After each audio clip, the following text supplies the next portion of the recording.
Hey everybody, TG Watkins with you, and this is your daily five. We just had the FOMC, and I've got a good one for you today because we got a lot of stuff we can actually point out and talk about. So the thing that talk about narrative or anything else like that, it seems as though the market or traders people were kind of gearing up for the FOMC or the Fed to come out and be a little bit dovish in a way.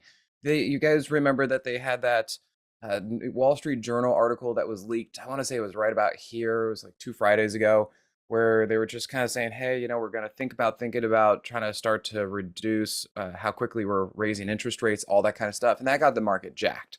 And you could be a little conspiracy theory about it and say, okay, well, what was the reason they leaked it? And like, well, probably because they were really the market was really teetering on edge and it needed a boost. And then we have the midterms, and maybe they didn't want the market to be front and center for midterms and stuff. So they're like, hey, what can we do to prop this market up? Well, we can throw a little red meat out there to the bulls and see what we can do.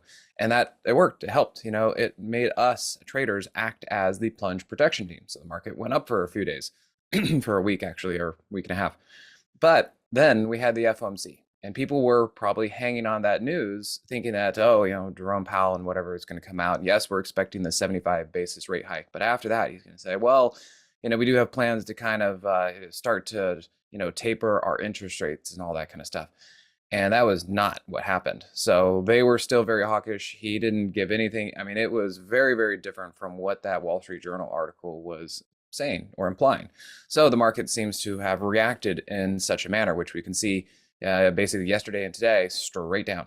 Now, on that, I will say that the technicals, the charts, really actually gave us a lot of clues.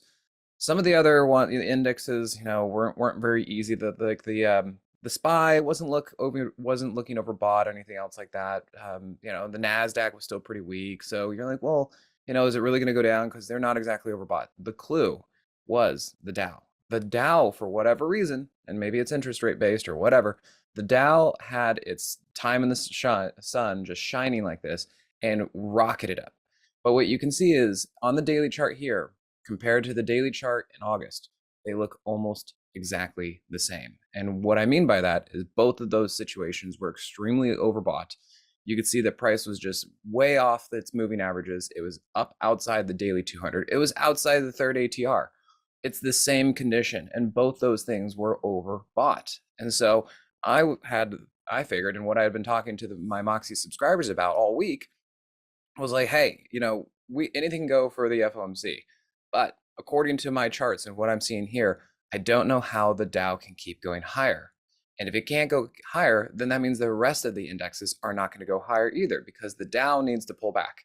And if they're all going to do the same thing, basically, like they're all up on up days, they're all down on down days, they're just going to do it proportionally. Then what that meant was if the Dow is going to pull back, then everything else is going to pull back proportionally. And that's exactly what happened. All this stuff was way too frothy to the upside. And we did get this crazy spike. If you guys were there watching it yesterday, you saw that right as the FOMC came out straight up. And I think, yeah, it even made like new highs straight up. And this is the kind of stuff that during an FOMC day will either throw you off or take your money or just, make you confused straight up like that. But then, he had his Q&A and started talking tough and stay hawkish, all that kind of stuff. And reality sank in. And people were like, wait, I can't buy this. It's way up there. What am I supposed to be doing? The risk to reward was not there. And so it started to fade, fade, fade, fade.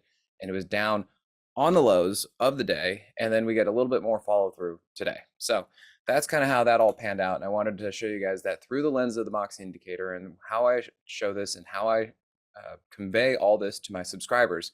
Hopefully kept them all safe from being on the long side, and that a move like this wasn't too much of a surprise. So this is the kind of stuff and education that I provide to my subscribers over at Moxie, and if you guys are interested in checking it out. So yeah, I'm on the mic almost every day talking about this kind of stuff, and that's how we walked in. Now here is the S&P. And what I'll show you is we had price moving up into a downtrending daily 50. This is another thing that I look at and I say, that's an issue. And you can see here that for now, the Moxie indicator is below zero. That's an inverse trampoline move. Price should not be over the 50 if the Moxie indicator is below zero. And you might say, like, well, what the Dow? The Dow went all the way up here. Yeah, I get it. But each of them moves in their own ways. And this one is continuing to work out bearishly.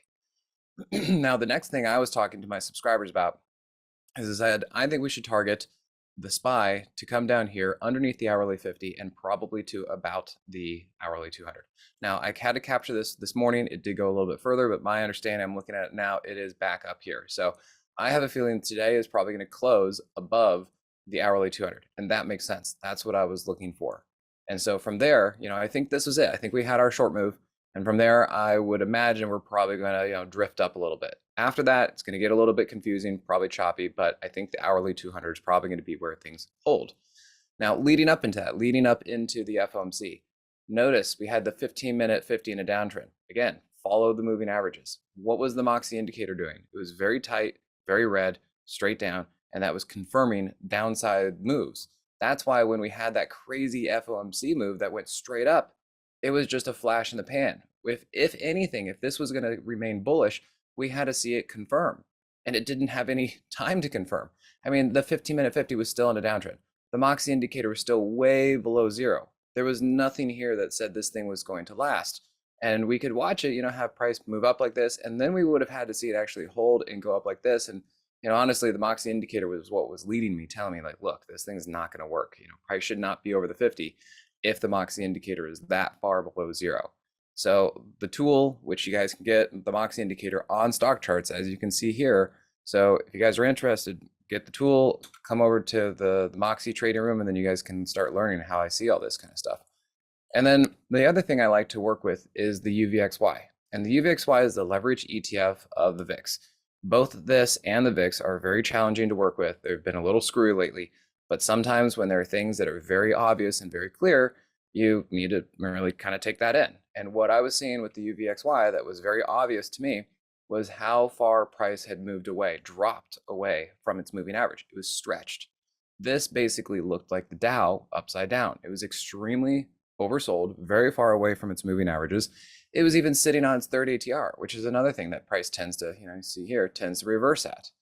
And then the other thing I was looking at on the hourly chart is this thing was getting pushed so far down for so long that there was bound to be a snapback at some point, and I figured the FOMC was probably that trigger.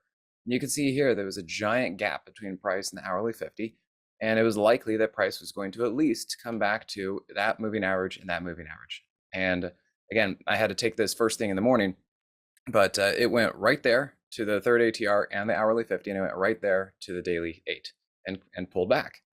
And then the other thing we could see is leading up into the day before the FOMC, price had gotten over the 15-minute 50, which it hadn't done in a week and a half or something. And you can also see, look, the Moxie indicator was nice and tight, very green, and over zero. You can just see it was like screaming up towards that direction. So it was telling us something was likely to happen to the upside.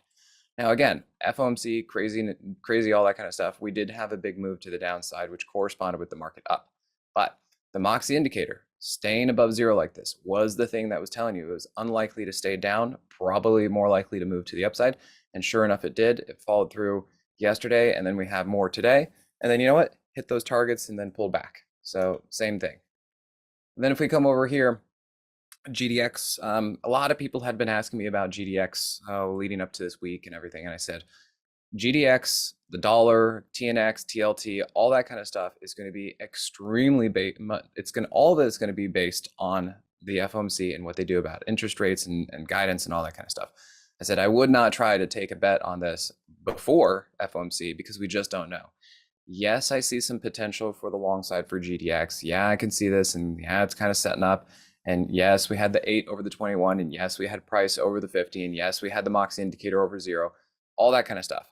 And then I said, yes, we have a potential trampoline move, which is price below the 50, but the Moxie indicator above zero. That's a bullish setup, but it's potential.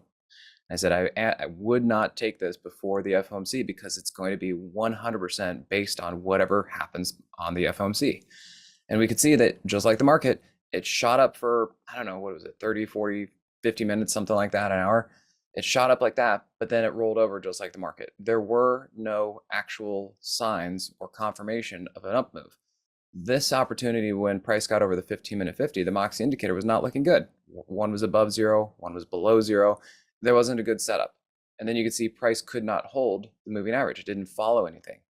And then when we actually got the big move on the FOMC, same thing. Look at the Moxie indicator. It was red and below zero. So there was no bullish setup.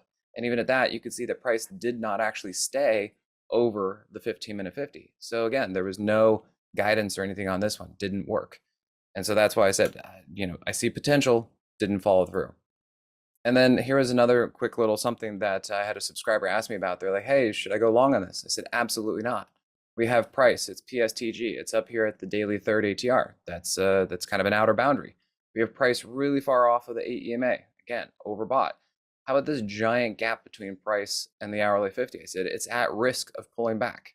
And then look at the Moxie indicator. It had been doing that. And when it finally broke the 15-minute 50 based on FOMC and the market and all that kind of stuff, this totally confirmed what I was saying. And just the fact that this thing was so overbought gave me more conviction that the market was overbought and likely to pull back. So just because I see it in indexes, I see it in individual names, and it all told the same story. Anyway, I hope you guys had a good time with that. It's been pretty wild with the FOMC, and I'm glad that I actually had the daily 5 the day after the FOMC so we could talk about all this stuff and show you how I see this. So if you like the way I talk about this, find me out there on the social medias. We got a free newsletter up here if you're interested. And then really come join me over at simplertrading.com over with the Moxie room. You can check it out with StockCharts. You can get the indicator. You can come and join the trading room. And, I'm in there all the time. I talk to everybody in there. And this is the kind of guidance and stuff that I provide. So I hope you guys find it interesting. And I would love to see you over in the room. So thanks again. We'll see you at the next one. Hey guys, Dave Keller here with StockCharts.com. Thanks so much for watching our video. If you enjoyed it, and we hope you did, hit the like button right below. Also, we have so much new content every day. Consider subscribing to the channel. Just hit the subscribe button in the video or right below. Thanks for watching. Stay safe. Have a fantastic day.